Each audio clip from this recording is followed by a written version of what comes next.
Assalamu alaikum. I hope that you are all fine. Today we are going to discuss the chapter number 13 of chemistry, that is biochemistry, and the topic is proteins.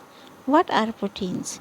Proteins are highly complicated nitrogenous compounds made up of amino acids. These are called highly complicated compounds because there are many atoms in them and these atoms are arranged in a complicated manner. For example, you can see a molecule of protein over here in front of you in which many atoms are arranged in a complicated way. That's why these are the complicated compounds, and they are called as nitrogenous compounds because they have nitrogen in their molecules. Okay, and they are made up of amino acids. Now, what are amino acids? Amino acids are the organic compounds that consist of two functional groups. You can see in front of you is an amino acid in which there is a alkyl group, and this alkyl group is attached on one side to one functional group, that is amino group NH2, and on the other side it is attached to the other functional group, that is carboxylic acid group COOH. Okay, this organic compound that is having amino and carboxylic acid group is called as amino acid.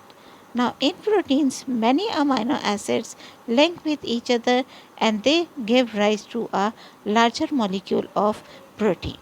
As in case of carbohydrates, glucose is the basic unit that join with each other and they give rise to a larger molecule of carbohydrate.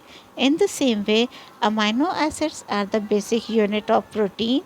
They polymerize, they join with each other and they give rise to a larger molecule of protein. Now, protein contain different elements in them. They are carbon, hydrogen, oxygen, nitrogen, and sometimes there is sulfur also in the molecule. Now, proteins are actually the polymers of amino acids that are linked through peptide linkage. Now, what is a peptide linkage? In peptide linkage, one amino acid joins with the other amino acid. How does it happen? The hydroxyl group of carboxylic acid of one amino acid joins with the hydrogen of the amino group of the other amino acid. In this way, these two are going to form a water molecule. So, elimination of water molecule takes place from the carboxylic acid group of one amino acid and amino group of the other amino acid. Now, after breaking the bond, the carbon of carboxylic acid has one unshared electron and nitrogen of amino group of the other carboxylic have one unshared electron. These electrons will be shared with each other, and in this way carbon and nitrogen will form a bond with each other.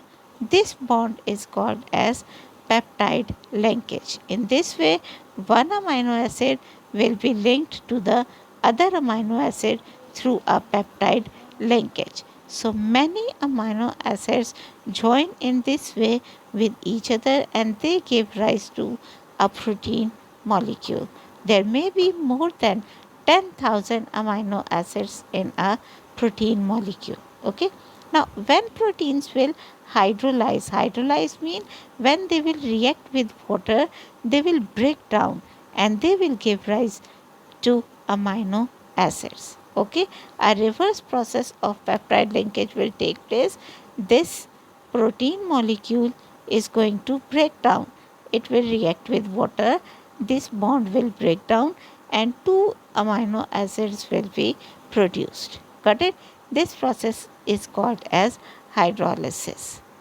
I hope proteins are clear to you.